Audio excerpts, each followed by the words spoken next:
New video just into our newsroom of this former Jaguars employee walking away from federal court after he pleaded guilty to stealing millions of dollars from the team.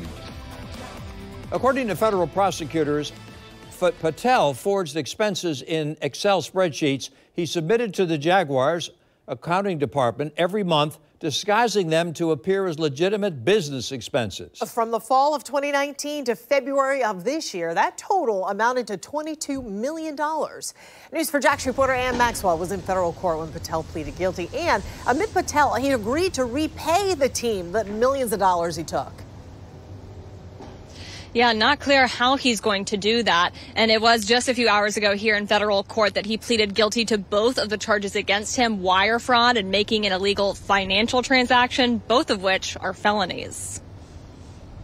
Federal attorneys accused Patel of spending the stolen money on private jet rides, luxury vacations, a country club membership, cryptocurrency, events tickets, and gambling. As part of the plea agreement, Patel agreed to repay the $22 million, including forfeiting his Tesla, Ponte Vedra Beach condo, and a $95,000 watch he bought with the Jags money. His attorney last week sent News4Jax a statement saying most of the money was lost in daily sports gambling rather than spent on a lavish lifestyle. He also said in that statement his client is deeply remorseful and apologizes for his conduct and that he's been undergoing treatment for a serious gambling addiction. In court today, Patel also revealed he spent several months in rehab earlier this year for substance abuse.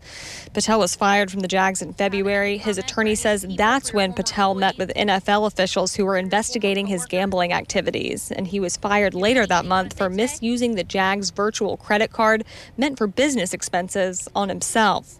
Neither Patel nor his attorney spoke as they left the courtroom today. How do you plan on paying back the $22 million? Different bet on the Jags?